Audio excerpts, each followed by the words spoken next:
Great. Good morning, everyone. Thanks for joining. We'll get started in just a second. We've got a large group today, so we'll give a couple minutes for everybody to get into the Zoom room.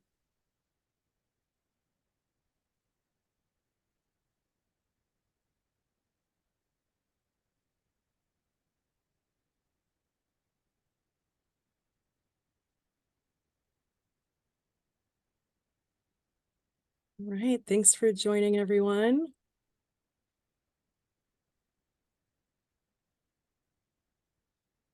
Give it just another minute, and we are expecting 180 people signed up, so we're not exactly sure. We're at about 100 right now, so give it just another minute and then we'll get started. Thanks for joining.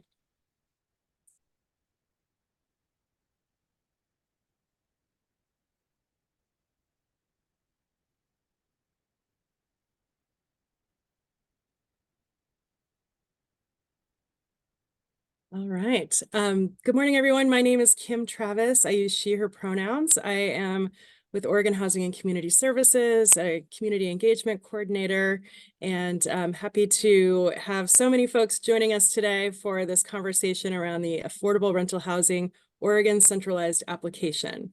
Go ahead to the next slide, please, Cassie. We do have a very large group here today, so if you could please check your Zoom box and just make sure that your name is visible, your organization as well. That will help us. We really are hoping to have a very interactive session today. We want to hear from you. So it's helpful to see who you are. Feel free to come off camera as well. We love to see your face. And then just noting that the meeting presentation from today, along with the recording, will be available on the OHCS Affordable Rental Housing Engagement webpage, and I'll put that link in the chat here momentarily. So you will be able to access the materials after the meeting. And then just a quick reminder before we move into the agenda that we at OHCS are working to foster an inclusive environment. We have been using process agreements with the Center for Equity and Inclusion. And so we just ask that you practice these process agreements with us, especially today as we are we have a large group, and we are really hoping to have really good dialogue with you today. So we want to make sure that everyone here has an opportunity and feels comfortable participating. So please, if you can, practice this with us. And particularly when we later move into smaller group discussion. So thanks for keeping those in mind. In terms of how we'll spend our time today, we do have 2 hours allocated today, and the objectives for our meeting really are 3 key objectives. We want to provide an overview of the new Oregon Centralized application process, ORCA, and the standards-based evaluation criteria that we'll be using in the new process. These are draft, and we're still, as you'll see and hear from us, awaiting guidance from the Housing Stability Council around some of these criteria, but we want to make sure that you are aware of how we're bringing recommendations from previous engagement sessions into the evaluation criteria. We want to make sure that you're aware of the timeline associated with this new process and understand the next steps to launching the new process. So we will share that with you near the end of the meeting today. And then really want to understand what questions you have and concerns that you might have about this new process so that we can identify areas for future trainings and communication related to this new process. So again, we're hoping to foster a really dynamic conversation with you today and allow time and space for you to share those questions with us. We may not be able to answer all of the questions today, but we want to make sure that we're hearing from you so that we can identify areas that we can focus on for future communications and training. So the agenda is we're going to spend some time here at the beginning, reviewing the evaluation standards that were presented at Housing Stability Council last week, I think, and early March. And so that will take about 30 minutes or so to walk through that. We will then pause to see if anyone has any clarifying questions in the large group format. Then we will break into smaller group discussions. We have 4 groups that we'll break into. So we're 130 folks. So it's not going to be small, but a smaller setting for you to interact with OHCS staff who will be in those breakout rooms, helping to facilitate discussion there in that space. So we'll do that for about 20 minutes or so, and then come back together as a large group and consider themes that emerged within those small group discussions, and just offer an opportunity for kind of Q&A in the large group based on those smaller group discussions. We will then review the 2024-2025 centralized resource offering, which you've seen before if you've been at engagement sessions, but just reminding what resources can be anticipated when we open up the new application process. And then we'll close out with some next steps and a timeline so that you understand where we're going from here. Okay, next slide, please. Great. I think that's all for the intro and context for the meeting today. So I'm going to turn it over to Natasha Detweiler-Davy. Hello, everybody. This is Natasha Detweiler-Davy, Director here of Affordable Rental Housing. Nice to see you all in the Zoom room. I am really excited to be at the place where we're talking not about give us input on all of the different pieces, but let's think about this holistically as we look into getting this up and running. I think this overview slide, it's been repeated theme of our engagement, but I think, again, this idea of taking what was previously a concentrated competitive evaluation into a centralized application structure that deconstructs that NOFA to let it be have clear evaluation components, not focused on competition against projects, but working to incentivize production and building pipeline with understanding about what those measures will be, and not having different evaluation components for different across different NOFA offerings. So I think, Cassie, we can do the next slide. As we have continued to engage with you all, I can't offer my appreciation enough for the ongoing participation. I know this has not been a quick road. It is an incredibly complex system and so many different places of influence. And so getting all of the input on all of those discrete components is what is allowing us to now have some understanding around the dynamics from the differing perspectives to be able to put into these as the strategies as we move forward. All of that, as I was reflecting back with the team on all of the different areas of, things that we have learned, heard, and navigated towards, identified these kind of 5 overarching values around this resource offering. So obviously, and I think I've kind of seeded these in different places, including at Housing Stability Council last Friday, but I think we have severe production needs. We have an executive order for production, and there is a tremendous need for housing in communities all across the state. So to the degree to which we should be aligning resources to support resources and strategies to support production, that is inherently a value. We are wanting to incorporate and work our resources through an equity and racial justice strategy. We have heard and understand from development partners, lender partners, communities, that having predictable and available resources is the best way to stimulate production.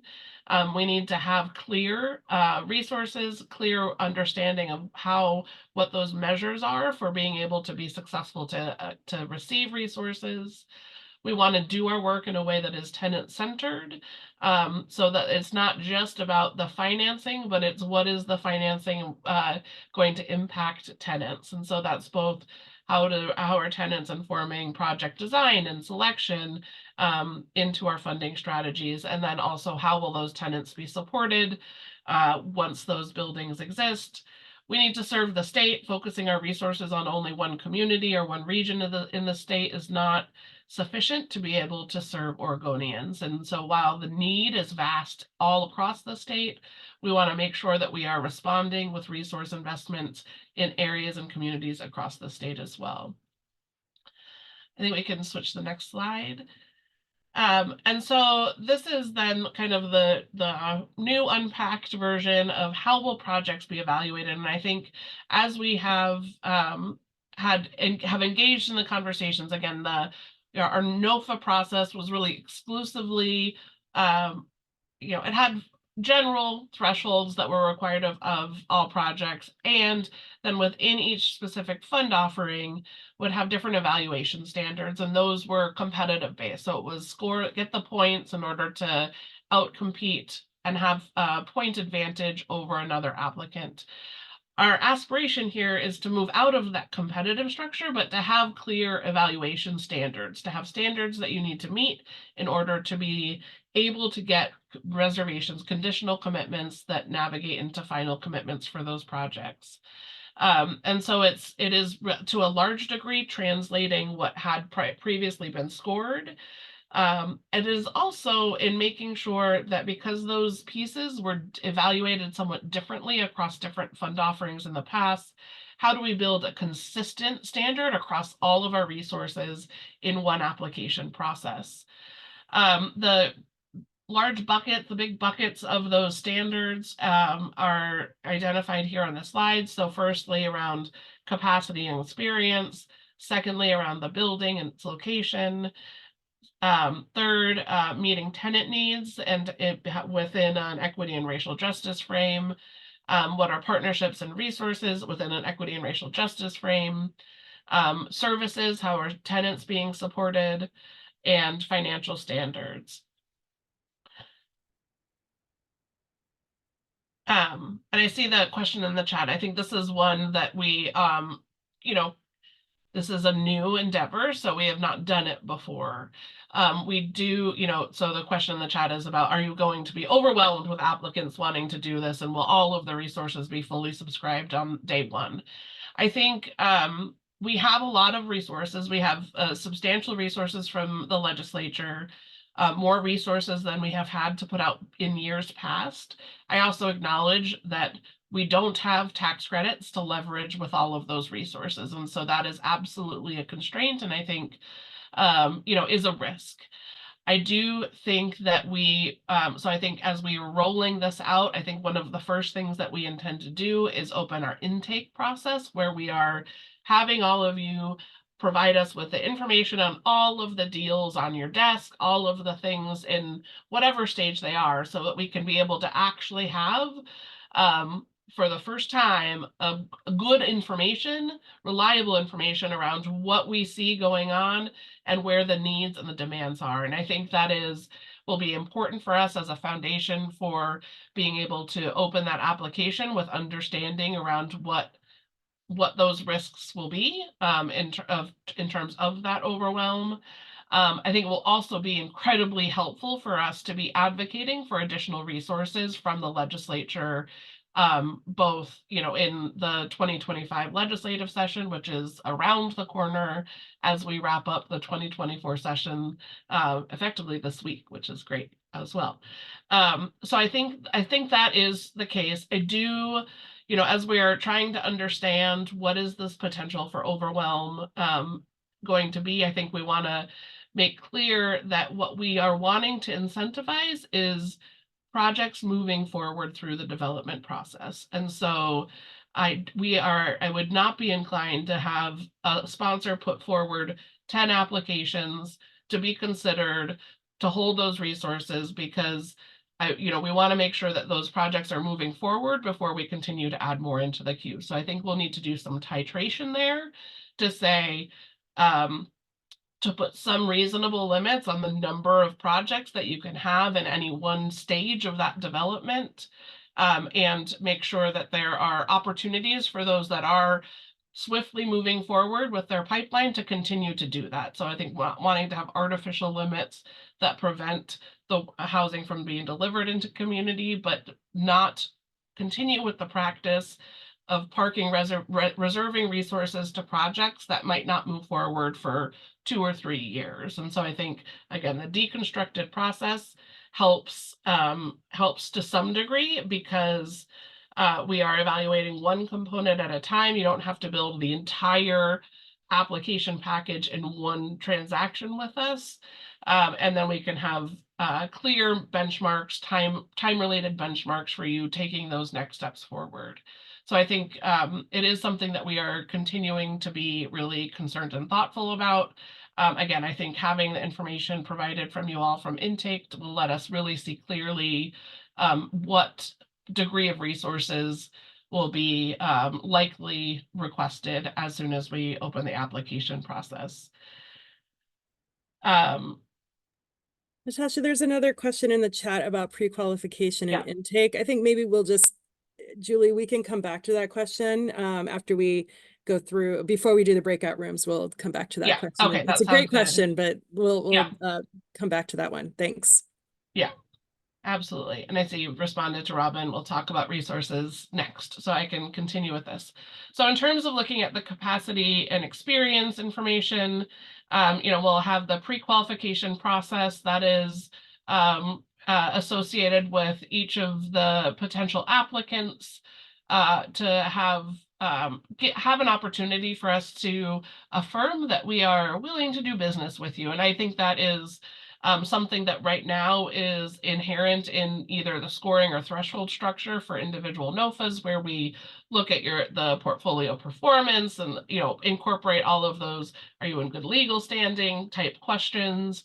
And I can't say that it's been a tremendous problem, but it does really feel like putting that information at the time when you're submitting an actual project is too late to hold you up, because there are some compliance issues or other challenges that we think should be resolved, and before we're wanting to put more resources or more projects with a sponsor. And so I think it is for being able to operate with clarity, and that we're giving you information earlier than when a project and that project is at risk. So it's a registry process. Within the individual project review, we will still have a development team capacity or experience angle, which is looking at the full development team that you've assembled on a specific project. Knowing that some organizations might have pieces of those expertise and then contract others onto the team to be able to support both the development, but then the ownership and operation strategies. We have MWSB strategy. We have, I think, Claudia has done extensive work in establishing the network of expectations and reporting around MWSB requirements. We're wanting to make sure that we are continuing to work to meet those benchmarks, those performance targets, and in navigating through with Housing Stability Council and other places around what do we do when there are, when projects or sponsors are unable to meet those performance benchmarks. We are not wanting to choose a punitive path of "we won't do business for you for a period of time," because that doesn't build the muscle, doesn't build the practice of using MWSB contractors. So instead, wanting to look at, if you have if we see that sponsors are kind of have a history of not being able to meet MWSB requirements, where can we think about using or bringing additional expertise on your team to also think about that from a capacity lens. And so I think then we can go to the next slide. Under building and location, this is something that we have heard clearly over this engagement, but also the years, that there is not very much movable about a property's location. And so while it is evaluating where the location is, wanting to make sure that it is going to have be responsive to tenants, be a livable community is certainly important. I think, as it relates to tax credits, as we incorporate those into the future, there are requirements within Section 42 around evaluating the location. And so this is important, but I do believe it is something that we should do once, and we should not continue to reevaluate the location under changing standards. And so we have really translated this. The team has translated this and updated it. I think to a great degree simplified it, but focusing on either being in an opportunity, having some indicators of there being opportunity, and it doesn't need to meet all of these factors. It would have different basis of, just like in all of our NOFAs would have, and the NOFAs have a different evaluation, like what does transit access mean in rural versus urban, and so on down the line. But say that these are elements that make communities livable. Let's make sure that their projects represent some of them. And then there are also ways and places where, if it's a really critical area being highlighted for displacement risk and gentrification, that could be an alternate path to saying, though it might not have all of these location amenities right now, it is also an area where we need to ensure the ability for income diversity to continue to exist in communities, to be able to serve and kind of address hopefully a little bit more early gentrification risk. Next slide. And then this is a list, permitting strategies, site control, zoning. These are all very familiar themes. These should not be new or surprising if you have done a NOFA in the past, having just that consistent evaluation. Let's see. Next slide. Oh, you got it. And then we're looking at the different ways, and this is kind of as I was framing it for Housing Stability Council, there are so many different ways where equity and racial justice is informing our funding process and also our policies. They're, both from looking at meeting BIPOC tenant needs, but also looking at where are we prioritizing resource investments. In the case of evaluation standards, and we can go to the next slide, looking at meeting tenant needs specifically, we want to have evaluation strategies and standards that are based on really how are you meeting tenant needs, and making sure that we have racialized components to that. So it's broadly, how are you meeting all tenant needs? Let's have a specific focused conversation around meeting BIPOC tenant needs. And so then, and we also want to, in the second bullet there, want to have all projects agree to tenant data collection. This is something that has been in place for the majority of our projects in recent years, but want to establish that as a standard. We want to have effective, make sure that there's effective ways of reaching and serving diverse communities, and so including translation expectations, language proficiency, and then any other kind of work and documentation around work to have move forward with equity, racial justice actions within properties. We want to have some kind of represent that there are other alignments within the project that are deliberately serving to engage BIPOC residents or BIPOC ownership. So that is where all projects must meet two of the following. And this is, again, I think it's really a translation of some of the elements that have previously been in the LIFT NOFA, that have been in the 9% QAP, and others in different ways, but trying to build this as a consistent approach across all of our resources. So you could meet it in any number of ways, whether you're a culturally specific organization or a BIPOC ownership structure, where you have engaged culturally specific resident services, have been able to serve racially equitable tenant populations, or are tracking and understanding outcomes by race, ethnicity. So I think that those offer a flexible way to be responsive to those standards. And then lastly, affirmative fair housing marketing plan. This is a consistent expectation that we've had across all of our resources for quite some time. We are continuing to do work and prioritize how we can make sure that we're getting the most impact out of that, and including, doing analysis of the data that you submit as you're being leased up. So I think we're continuing to dig in on that work at OHCS, and we'll be doing that more so after we do this transition, but want to make sure that we are continuing to require that as an important kind of foundational investment to make sure that we're serving those least likely to apply as well. Let me go to the next slide around services. There is, I think there will be PSH specific questions that are asked. So if you're putting forward a permanent supportive housing project, that will have a different set of questions that's specific to building out the PSH effort within your project, but that all projects will have associated resident services plans. Want to make sure that you're able to speak to being responsive to tenant needs, that we can provide information around that.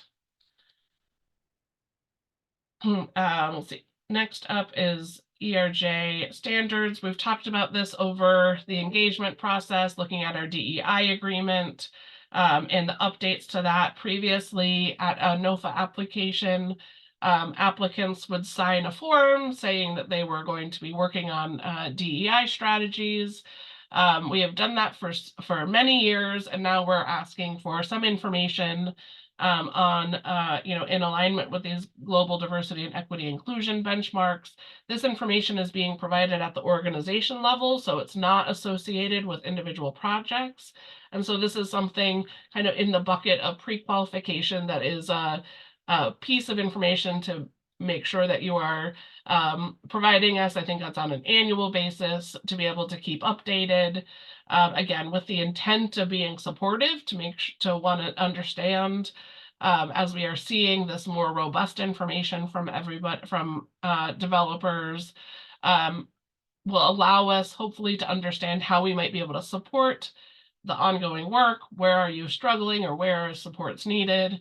I think acknowledging also back to you all that we are on our own equity and racial justice learning journey here within OHCS, and I do think it is important for us to be able to talk about that, because we're not planning to hold you to standards or requirements that we're also not investing in internally.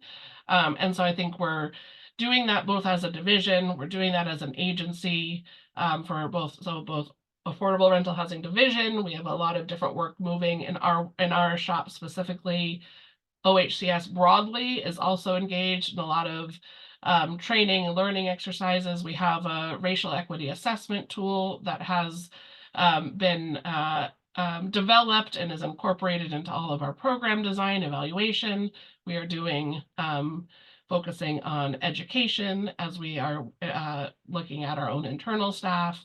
And so I think I just want to offer that to just let you know that this is not work that we don't take seriously for ourselves as well. And I think that it has, we are seeing the impact as we are creating programs already, and I think need to continue to lean in to be able to make sure that we are learning and growing as we are asking you all to do as well.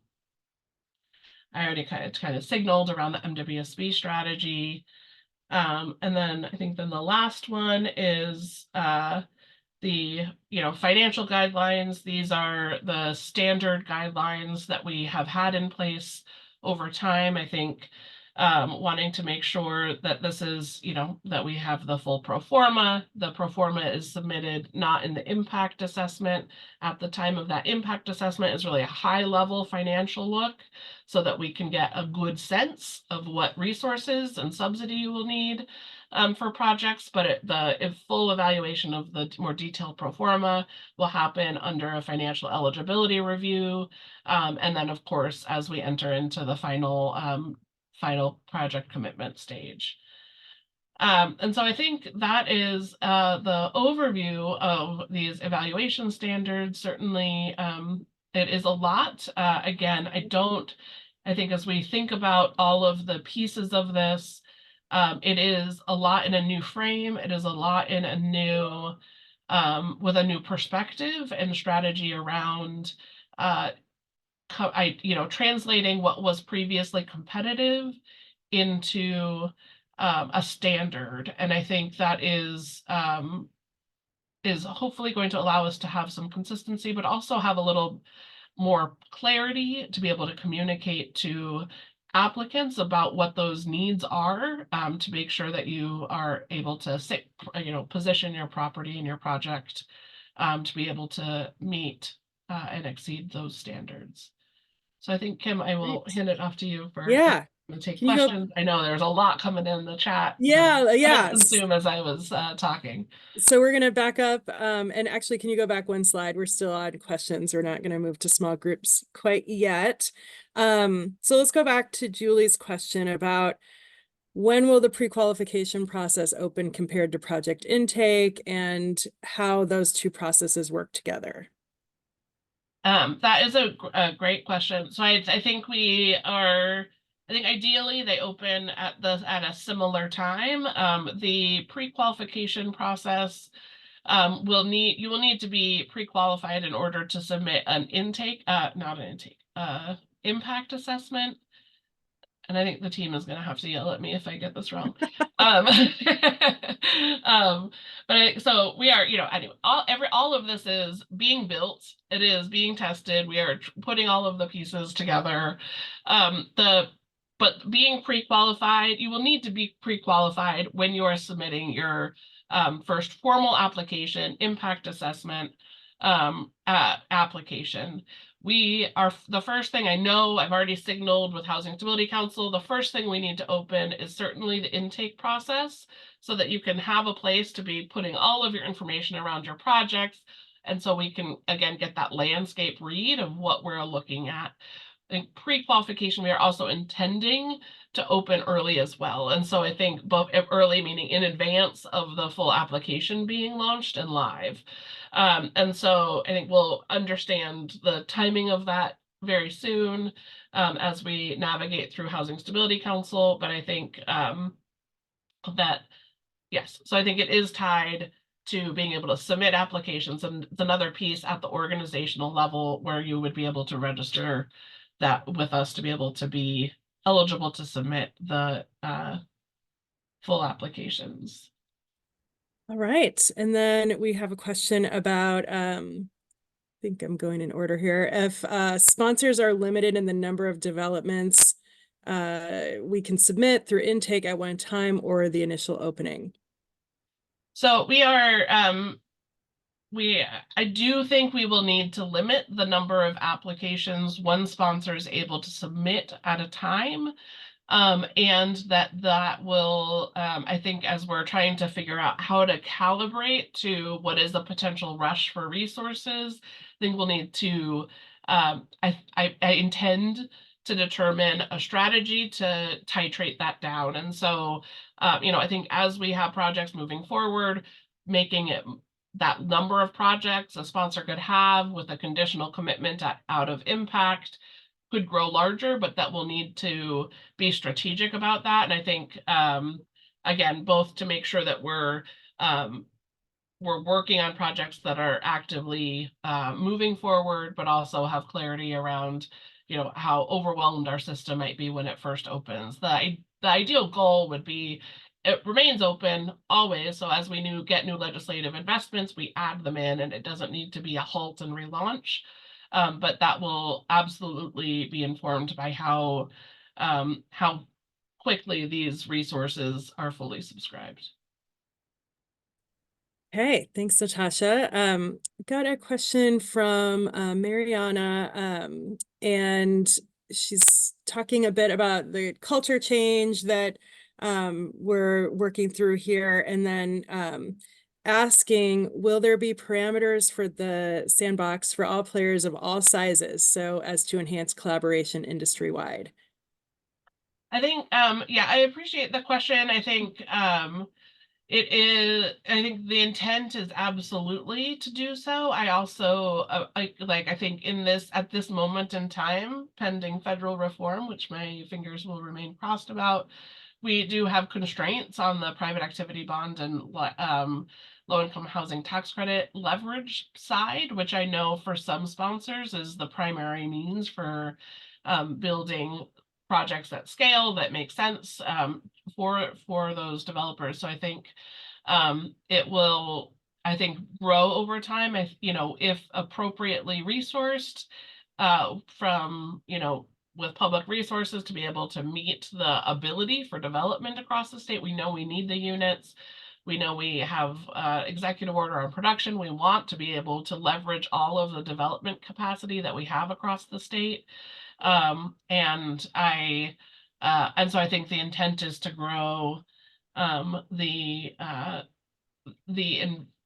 grow opportunities for collaboration and really just understanding and awareness about how to navigate and how to have certainty around your ability to access resources. All right. And then Shelley's asking where folks can send questions that might be more project specific questions.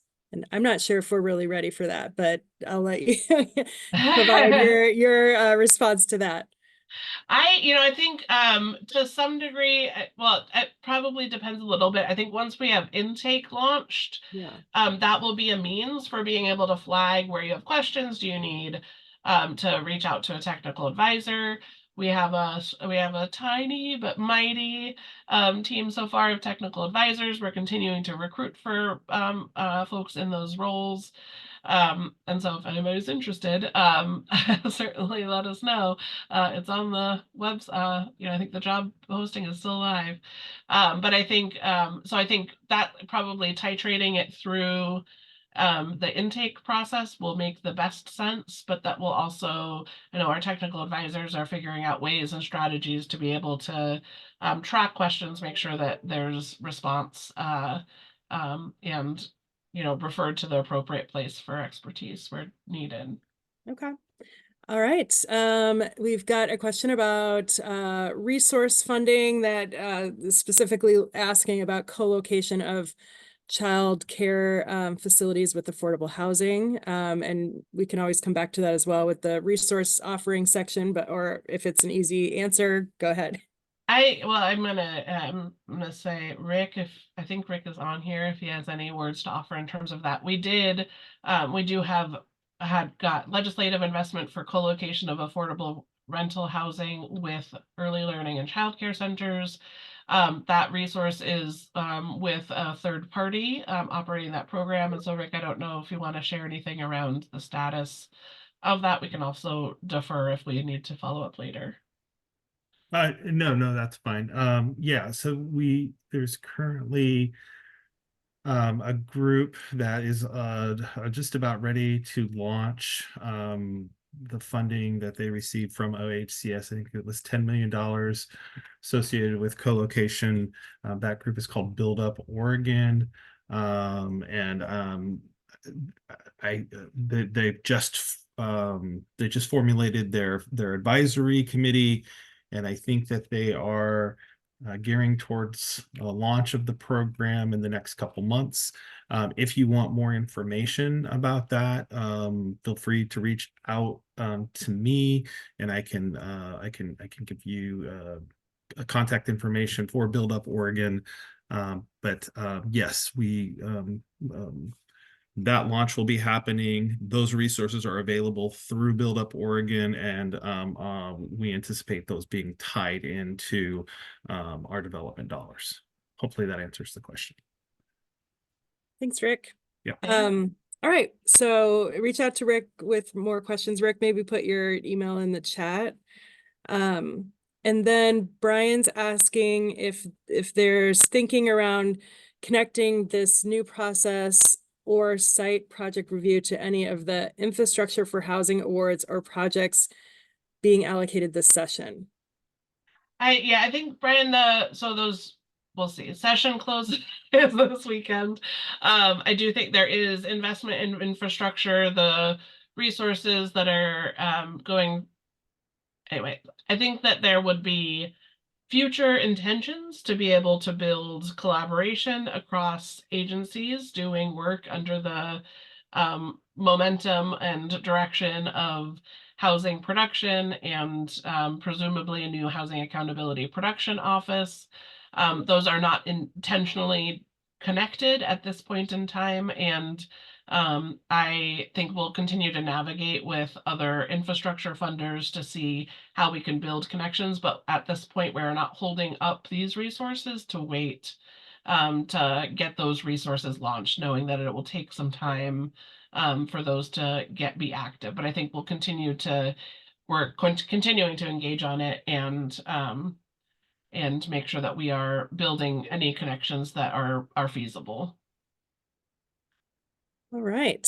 Let's see. And then Sarah's asking about releasing a new, more streamlined NOFA application as part of this new process. So, kind of talking about, I guess, how this will be launched and birthed into the universe. So maybe spend just a couple minutes addressing that. Yeah, absolutely. So yes, we will no longer be doing NOFAs. We will now be doing this Oregon centralized application. So I'm calling it the ARH. We've adopted the ORCA acronym for it. So I think we can all stop writing out the Oregon centralized application. Love an acronym. So we will be using the ORCA. It will have a new application. That is the application that we're referencing here that has, these are the standards for evaluation that will be built into that. We will have a pro forma that is submitted. It is, I think at this point I understand there's lots of feelings around pro formas and pro forma versions. Our current pro forma is the pro forma that is connected to our system and lets us be able to see the data from projects. So that we will continue to use our pro forma, but the application will be different from the NOFA application. It translates us out of the competitive structure into a centralized standards-based evaluation. All right, a couple more questions here, and then we'll be moving into small groups. But Sarah's asking around TA or support to help meet these evaluation standards. I think yes, we will have, we are working on lots of different training module type information.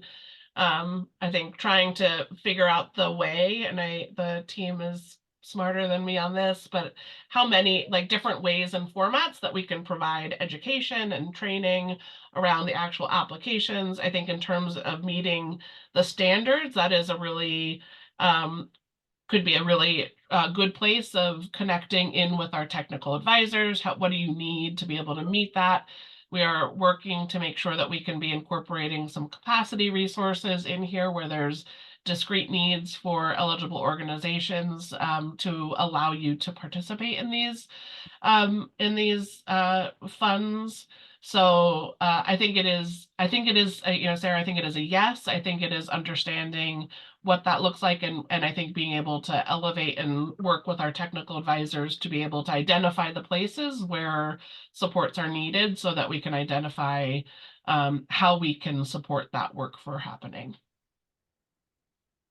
Okay, and we did have some answers coming in along with this, thanks to our team who is here helping to field some of these questions. But I think we are now looking at Lydia's question about, can you clarify all of these evaluation criteria will be part of the full application, impact assessment plus financial evaluation phases, not intake? Okay, so the intake is, okay, and not intake. Yes, these are evaluation criteria of the full application. So the majority of this is for the impact assessment, aside from the financial review. So the financial criteria would certainly be focused really on the full pro forma review at the financial eligibility. The intake assessment is you providing us with just framing information about your project, but it's not using real evaluation standards. You can have that project exist in intake But then we have evaluation standards, which is where we would be looking at services and, you know, all of those components, location of the project, et cetera. Okay. Lots of questions coming in. Great questions. Thanks for this opportunity here to hear from you. I think we are looking at Stephen Wild's question about clarify the timelines for pre-qualification through awarding projects. And I think, you know, really this is where, you know, projects all have different and unique milestones and timelines that they're working within. So, you know, there isn't a standard timeline associated with moving projects through. But Natasha, do you want to elaborate Yeah, on that? I think that's exactly right. I think what we heard from you all and, you know, as we were doing engagement is there is no one generic time that all projects would make sense to navigate. Permitting takes longer in some communities, shorter in others. Forming partnerships might take 1 month or it might take 6 months. The, you know, architect, like all of those pieces are influenced by not only your community, but what you're trying to design for your project and how you're trying to partner and resource it. So the intent is that we will, you know, coming through impact assessment, I think we're trying to figure out and land like what is the maximum time you can hold a conditional commitment coming out of an impact assessment. So we want to have a frame on that. And you know, so let's say it's 6 months. So you can come through your impact assessment, you're successful in meeting all of the standards. We are providing you with a conditional commitment letter. That conditional commitment letter says, this is the project. These are the things that we are seeing that we are agreeing to. So X number of bedrooms or units, average of X AMI, or whatever it might be. What is the descriptor, your target population? And then it will identify what are the benchmarks. And then working with the developer, you will identify when are you going to say that you'll have that piece done. And so you know, when will you meet these, this, and this as next steps for providing us with additional information that are aligned with readiness. And so once you've done met those thresholds, if you've done them within the time frame you've helped identify, you retain that conditional commitment, you move forward to the full financial eligibility review, and that process repeats. We ensure that it is substantially the same project still that you provided for us in the impact assessment. We dig in on the financial eligibility review against standards. You're successful in meeting that. Your conditional commitment will be updated to say, now these are your next set of benchmarks. This is when you are saying that those will be met. You will continue to hold the reservation as long as you continue to meet your benchmarks.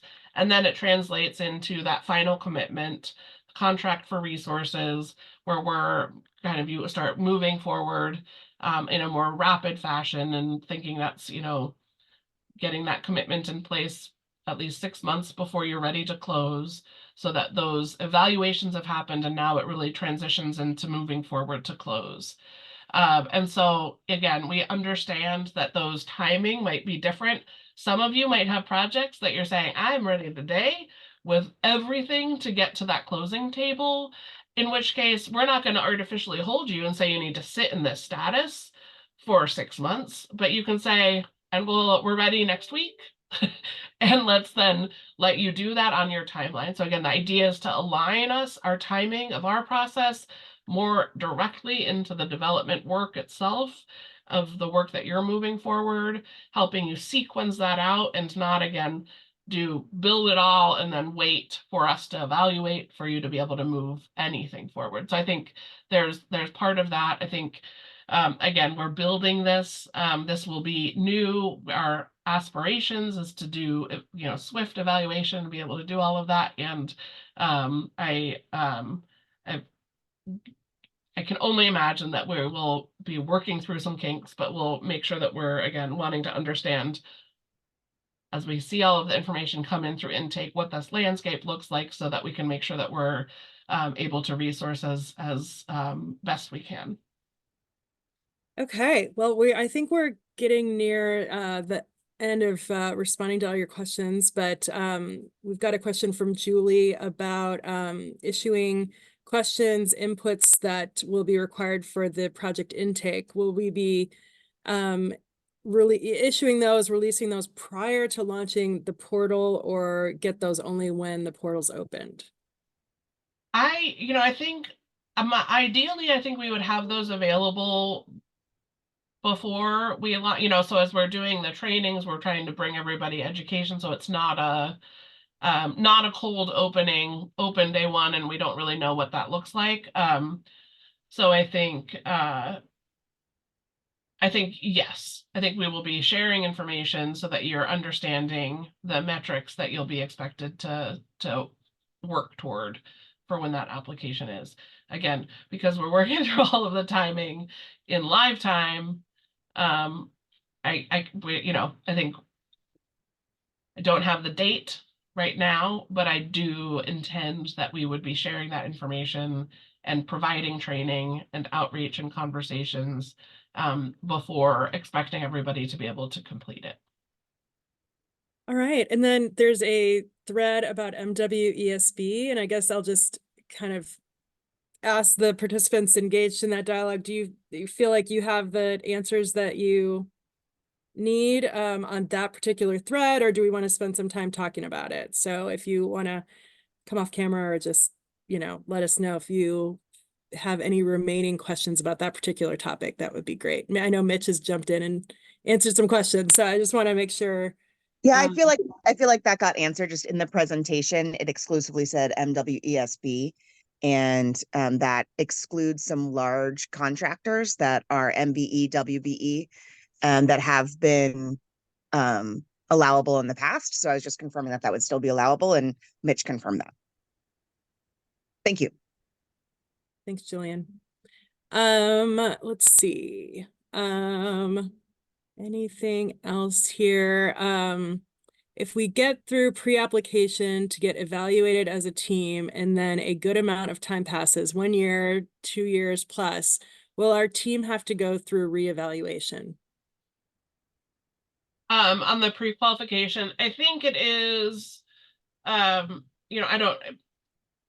think we want to make sure that it is, as teams change, as staffing changes in organizations, I know we'll need to make sure that those are updated. I think maybe it's a validation process.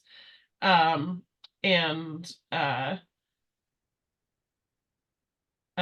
don't know, I guess, Mitch, if you have any other thoughts you want to use in voice. I know you're providing wisdom in the chat, but I think if there's other things you want to flag around that, I think the intent is for it to remain active and so it wouldn't get stale. But that, I think that will depend slightly on how often your core team members are changing. If you're relying on a developer role within your agency and that person changes or swaps with another organization, which I know happens sometimes, that might be a piece to be updated versus needing to be comprehensively reapplied. Spot on, Natasha. You got it. Okay. That's it. Thanks, Mitch.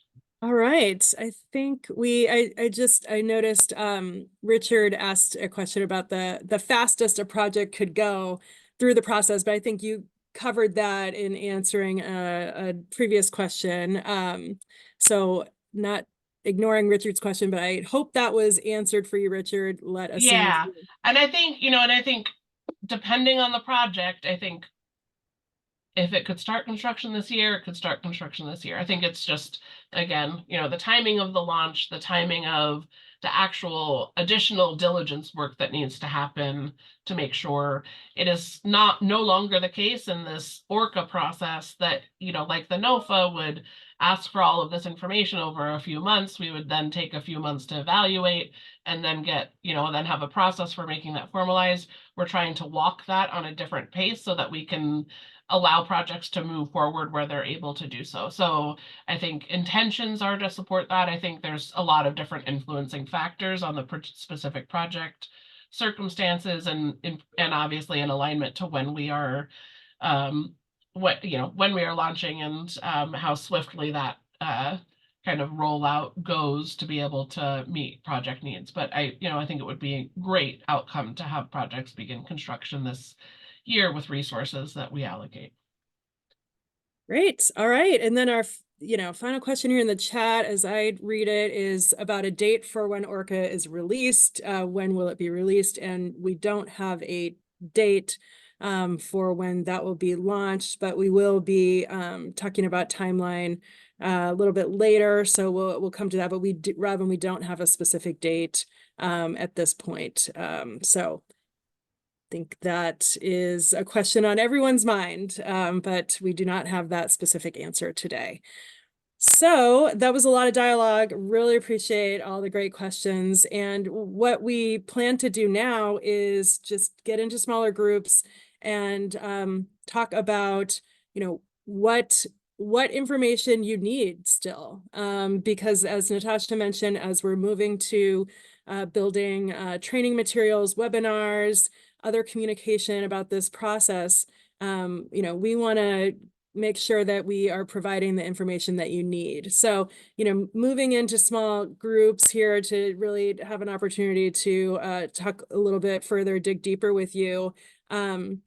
So we've got about 20 minutes allocated for that. We'll come back together and talk for a bit as a group, and then we'll move into the resources available for 2024, 2025, and then talk about the next steps and timelines. So with that, we have a large group, so we have 4 staff and team members assigned to groups. We're hoping you can just self-select into a group and based on your last name to try to break it up and get it smaller for us to have those conversations with you. We will have we use the tool called Easy Retro.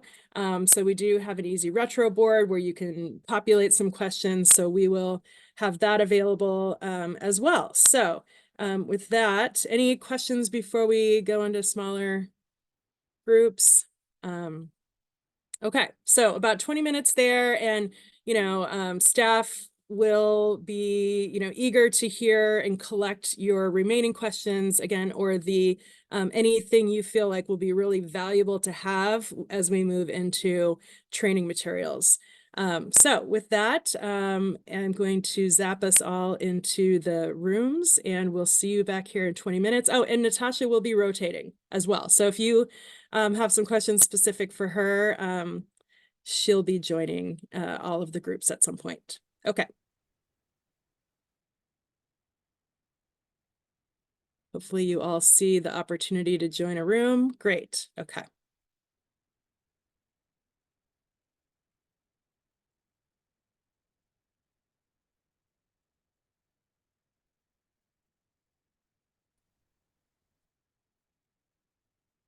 All right, and Cassie, you're available to stay back. I'm going to go into room 4.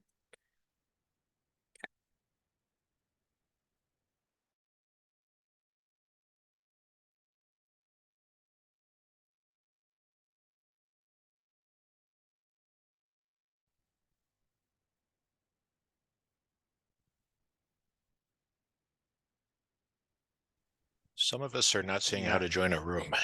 Natasha, Yeah, same it here. A should. bunch of us aren't seeing anything. Okay, so let's see. I will I can assign people. Is it just Cassie? Well, I see them unassigned to Natasha. Do you want me to do it? and just pick rooms for people. Yeah. There's a bunch that are unassigned, so you just want me to assign them to a room that's like Yeah, let's do needs that. people? I'll start from the bottom and then Oh, that's what I was. Okay, I'm starting at the top. yeah, then if you go to the top. All right, thanks.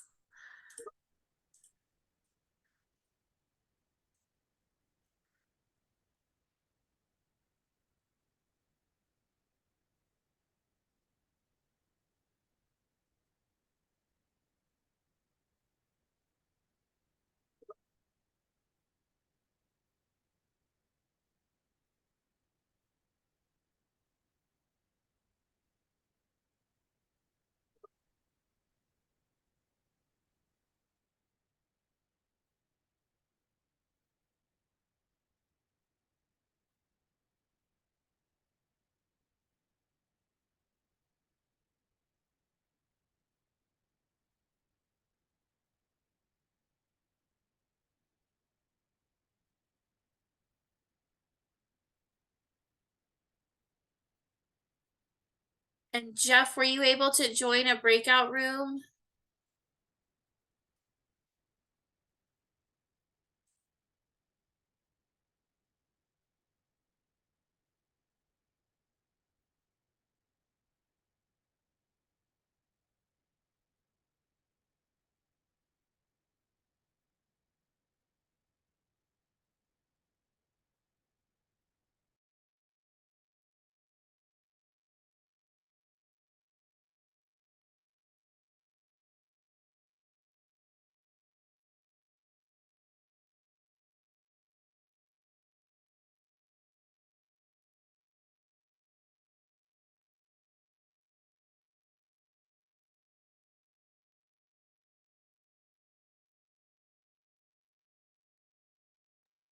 Rob or Jeff, let me know if you need help getting into the, oh, I saw lost. Back, everyone. All right. Thought that it would be great we had a robust conversation in group 4. That was really great. I appreciate everyone fully engaging and participating, and I hope that the other groups had robust dialogue as well. Thought it would be great to just offer this space here to come back and kind of share out some themes that we heard in these small group discussions. So I'm asking OHCS team to come forward and maybe share some takeaways from your group that would be beneficial for the large group, and we can foster dialogue. Or as a participant, please feel free to also jump in and share as well. We've got let's see what time it is. We've got about 30 minutes before we close out, so we are happy to stay and kind of dig in here with you as long as you're willing. So go ahead, team. Anything you want to share back?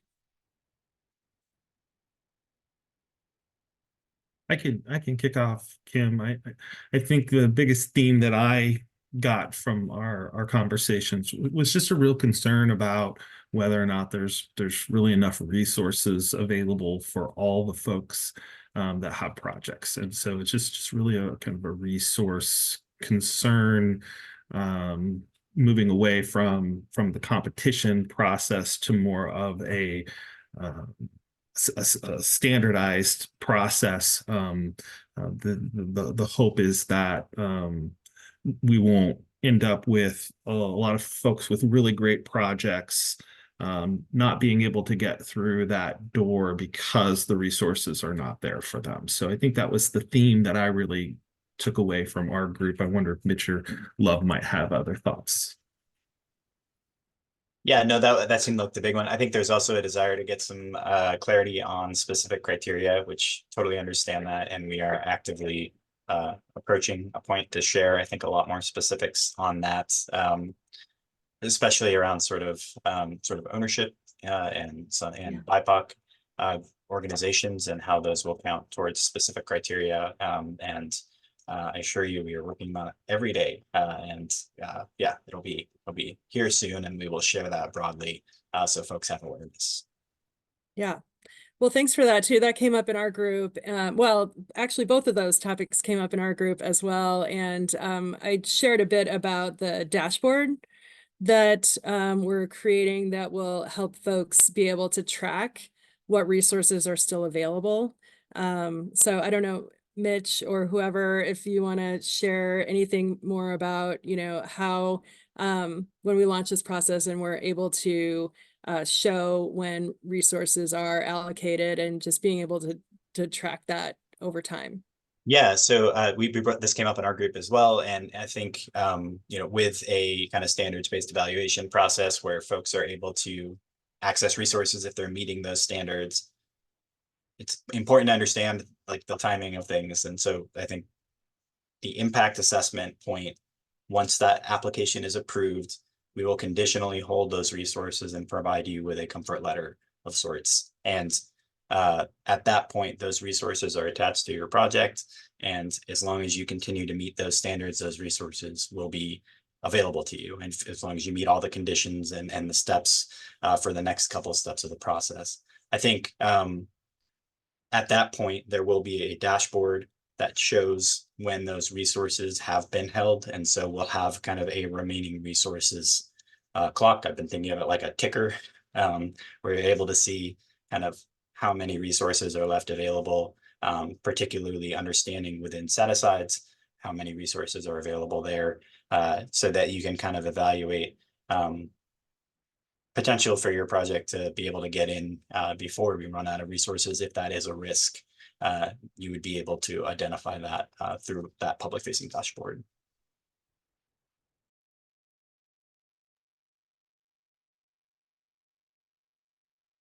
Hi, everyone. I'm happy to share out a little bit more from breakout room 3. Really good questions, very similar themes around resource and resource constraint.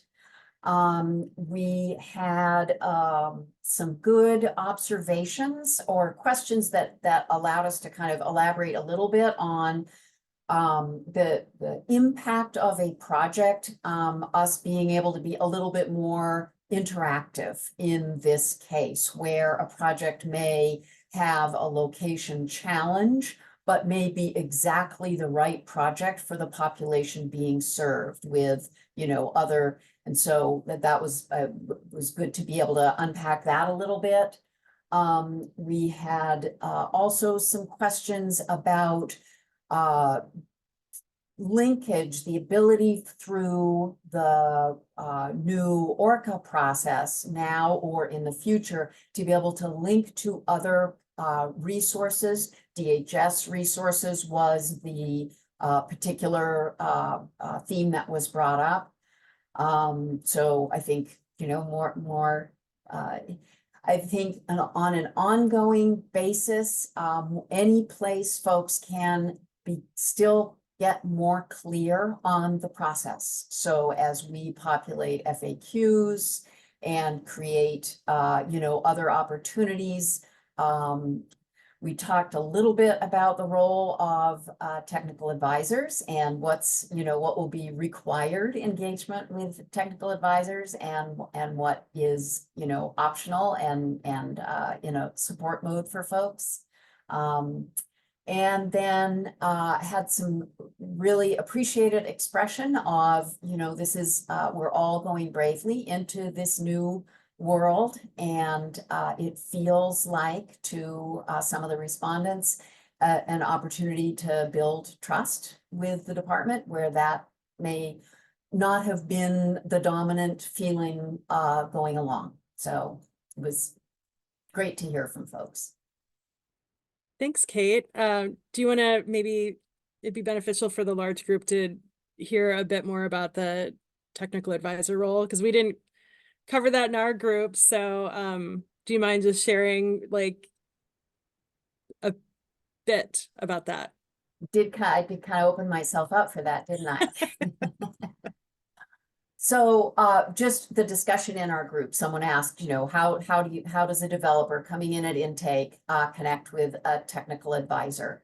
And what we touched on was, you know, there's some through intake, you would have the opportunity to check a box to say, I would like to connect with technical advising. And that will be, you know, that would then be routed to technical advisors who are primarily providing navigation around the process, connection to other resources that a developer may be interested in, such as pre-development products or capacity building.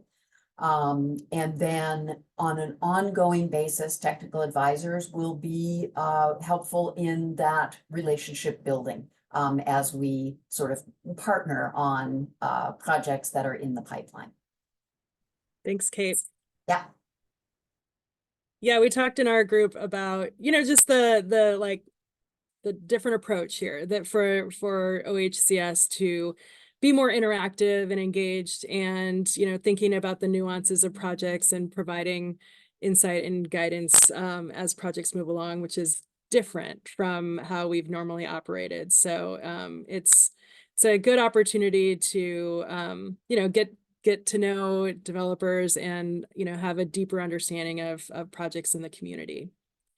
All right, anyone else want to share any themes that maybe we haven't covered yet that you all discussed in your small groups? I I was just- gonna throw one more in, and I'm sorry, I should have noticed this on my list. There were some questions about OHCS capacity internally to take on this great big new undertaking. So just wanted to be sure that that was acknowledged. Someone may have put that on the Easy Retro board. Thanks, Kate. And I guess, just we are always wondering about our capacity for the work. So I appreciate that sentiment and understanding. And I think we are working on building and structuring ourselves to be a position to be responsive and resilient, to navigate changes. And like all things, it's always a work in progress. So I think having understanding and awareness as we're doing that around where we need more capacity will be part of it. And then our, systems of expanding capacity will have an inherent time nature to them as well. And so yes, Amy. And we're hiring. And as we you are said hiring earlier. if anybody is looking for work at the state. Just another question Rita put in the chat just about the technical advisors. So question, will there still be a production analyst assigned to a project? Yes. I mean, so yes, their projects will walk through their application process and be assigned a production analyst to go through the funding process with. All right. Any other themes? We're going to spend a couple minutes on the resource offering, so we can do that, but I don't want to miss any opportunity for sharing here. Oh, I just wanted to chime in with group one and just say that, similar themes, lots of great input collected and really appreciated all of the questions that we received. Lots of questions on timing and timing of the process, timing of when we're opening, more information on what benchmarks will be and what standards will be. And yeah, similar to other groups. So thanks. Yeah, thanks everybody. I thought they were great conversations. We appreciate your time, and really helps us think through our next set of communications. And then as we're planning training and education with you, we want to make sure that we're covering the topics that are most relevant to you and giving you the information that you need to be successful. So thank you so much, everybody. Great questions and great dialogue. And so I think with that, Cassie will move to the next slide and turn back to Natasha to talk about the resources we expect to be available. Great. And we introduced this we've been bringing all of this work also to Housing Stability Council. Our process of approval with council, for those that might not find it fascinating to follow every month, which is perfectly reasonable. We tend to, I've been doing generative conversations, kind of doing kind of seeding parts of the work with Housing Stability Council to also gain their insight. So we have some understanding around their directionality around specific issues. And then the actual approval for concepts, kind of the frameworks we think we should have council adoption for. I will introduce it, or our team will introduce it in 1 month and usually ask for the vote in the 2nd month. So we have done this introduction on our resource. This is really our calendar, but it's now our centralized resource offering. And with the hope that they are approving it next month so we can have that finalized and in here. So you'll see on the slide, these are the resources we've been talking around.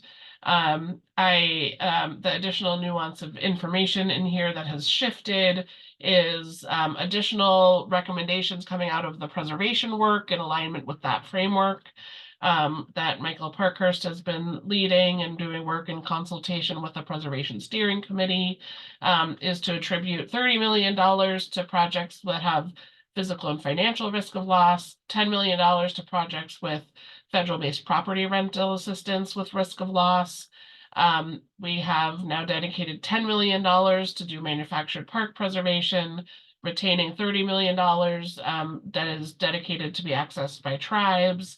Then the $30 million is the dedicated GHOP resources to go towards supporting veteran housing.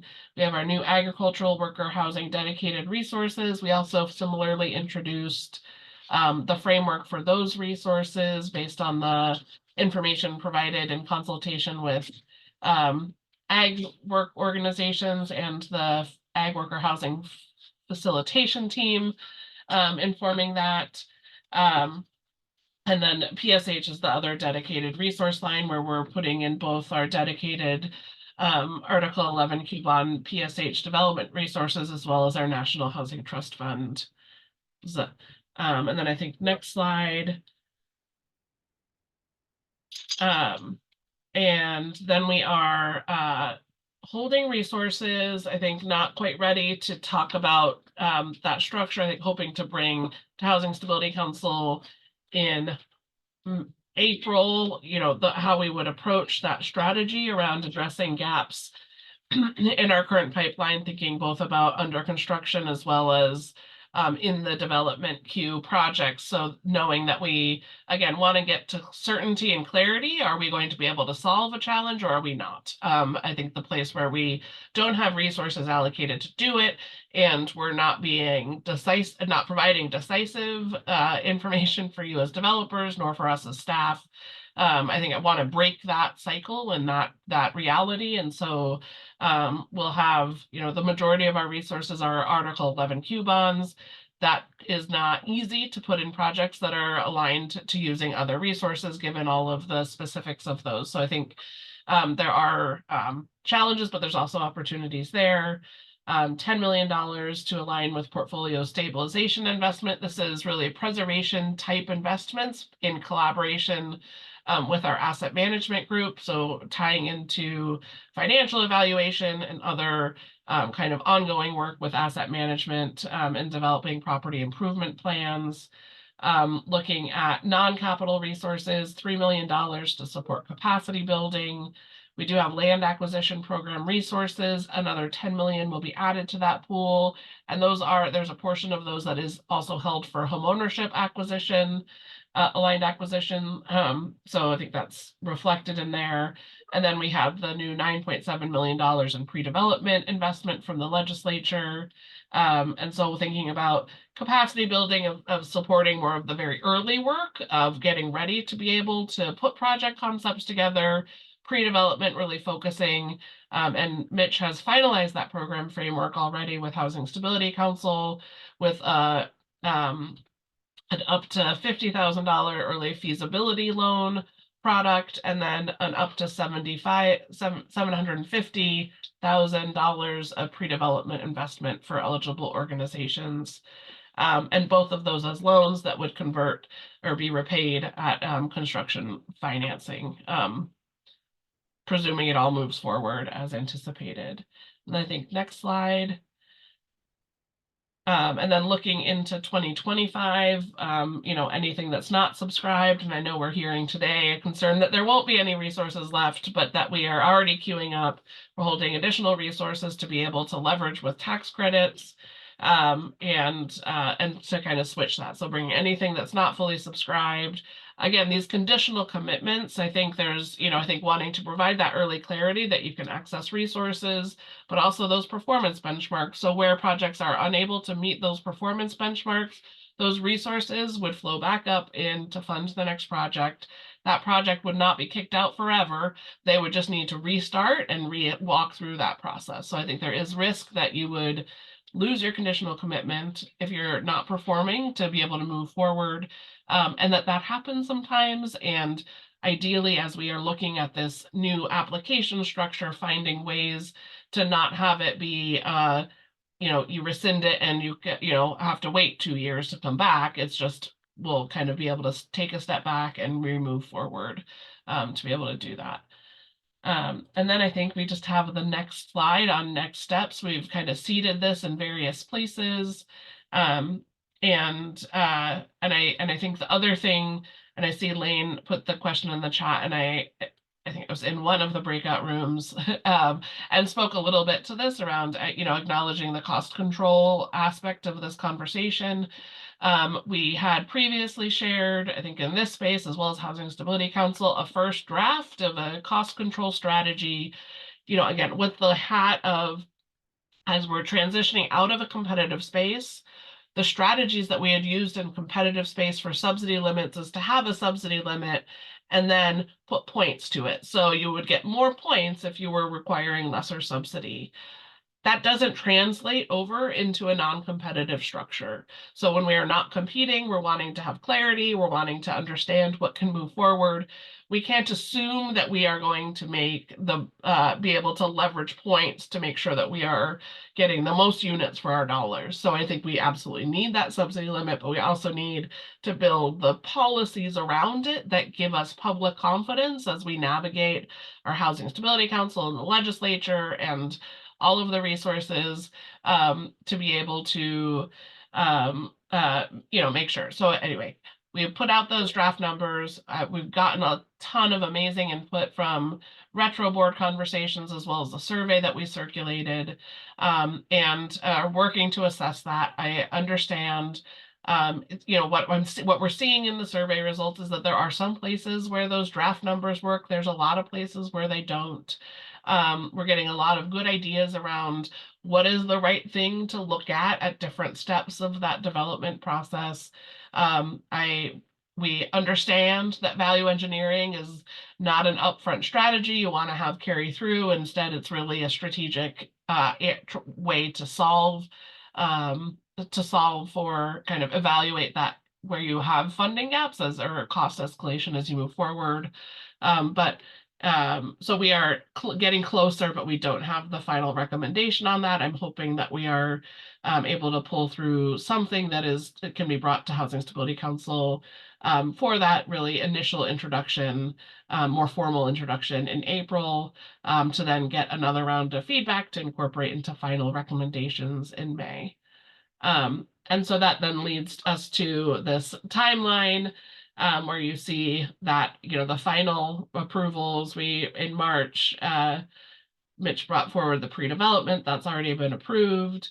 In April, hoping to bring back the set-asides resources and agricultural work resources, aim to launch the project intake. And as we talked about earlier, that may likely include also pre-qualification.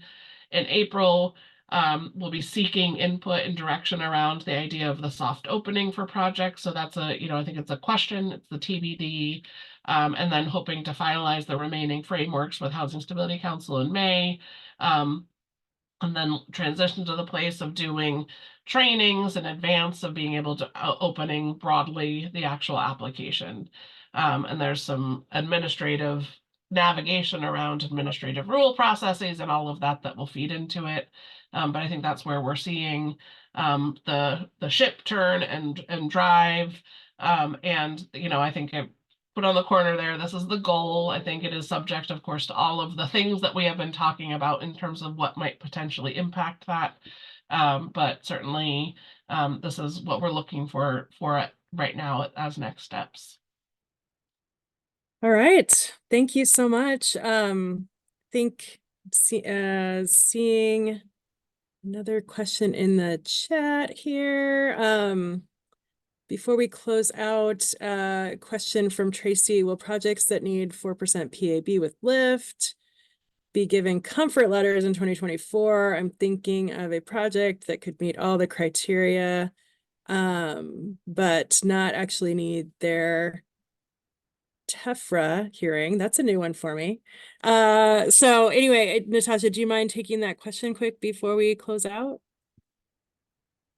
I'm going to read the question. You want to read it? Yeah, I know. I Yeah. just did it. I could actually just ask too. Oh, if yeah, it's thanks, easier. Sure. So understand that there isn't 9% or PAB currently, but I understand the process that you've outlined, we could put the project in for intake, even knowing like, gee, it's a big project, it's going to need 4% PAB, make application, and the projects, we don't need PABs in 2024. So I guess, are you giving a comfort letter to a project that needs them to complete their stack? If I've got a good timeline that shows I won't need them until I know you're going to have them again.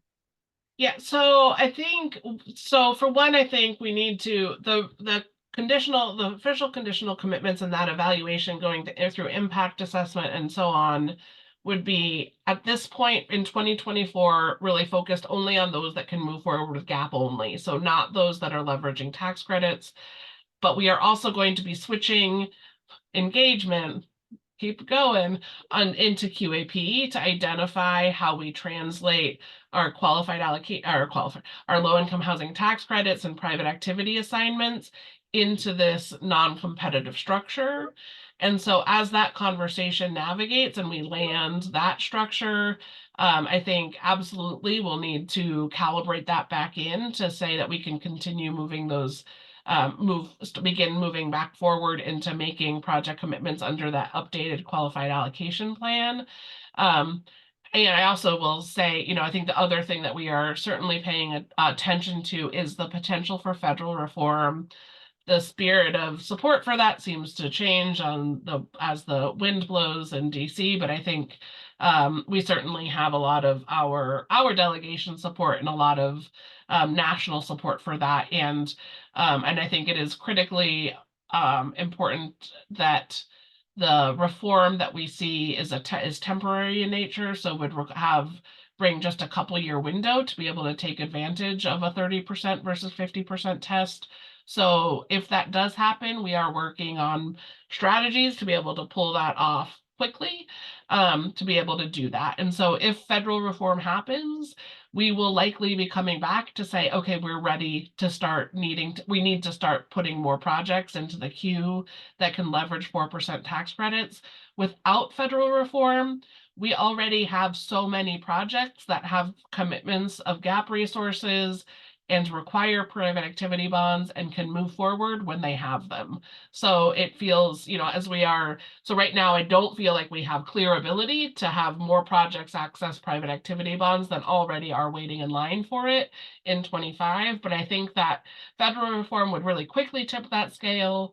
I think as we resolve around funding gaps where we are having projects on desks that are holding private activity bonds, and now have funding gaps as we land our last gap kind of endeavor, we'll be able to know, again, give some decisiveness around, are we going to be able to be a part of that solution or not? And then that project will need to determine if they need to recast that. And I think don't mean that as an aggressive threat. I just think it is, we need to make sure that we are deploying resources that we have access to move projects forward. And the practice of waiting on them while projects continue, while there's other ones languishing as they wait, is not effective in getting the housing. So really want to be able to move projects through, and that as this reset is really fully incorporated into all of our pipeline, I really think that we will have better ability to have give the nuance to projects around being responsive to times, but also providing a really swift roadway for those resources to be accessed and leveraged. So I think for where you have projects that are really relying on leveraging tax credits, I think certainly be bringing those into the intake process, so we'll be able to understand those. That is information that we have ad hoc been trying to collect in interviews with either other public funders or with developers year after year. So I am honestly, I'm really excited to have an intake process and questionnaire to get consistent information, and to be able to have a technical advisor team to kind of help suss out where projects are. And I think that will help us kind of bring that into the QAP discussion to understand how we want to build the timing nature of our private activity bonds. I think, you know, there's a lot in that bucket of conversation. I think right now we do have robust investment from the state legislature in terms of private activity bonds coming directly to OHCS to allocate for housing, with just modest resources through private activity bond committee, which we're continuing to work with. And we want to make sure that we're getting the most out of those, that investment, of those really, you know, much desired resources, not just for housing development, but for many other types of public investment. All right. And end with a very meaty question. I know there's still a lot of questions out there. I think we can leave the Easy Retro board open for another day or so, and then we'll be moving those questions into an FAQ format. So knowing there's still a lot of questions out there, please feel free to continue adding them there. And if you haven't already signed up for OHCS communications, I put the link in the chat so you can get updates as we move forward. So with that, I really want to just thank everyone for this rich discussion today with you all, and appreciate your time and attention, and have a great afternoon. So take care. Thanks all.